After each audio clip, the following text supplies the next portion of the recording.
It is just after 6 p.m. on Monday, September 24th, I think.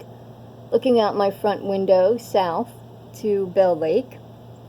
As you can see, we already have, or should I just say still have, trespassers, harassers, vandalizers who are hiding under some sort of cloak. But I suppose that's some sort of communication device.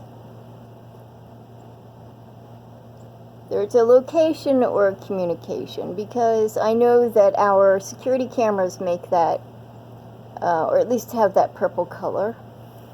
I don't know. Hopefully the military can help us out on this one. Patty Owens, 105 Carver Street, Lake Wales, Florida, continuing to document the harassment, the trespassing, the violation of property rights, the intrusion of our privacy, the vandalism, just the downright nasty meanness of these individuals.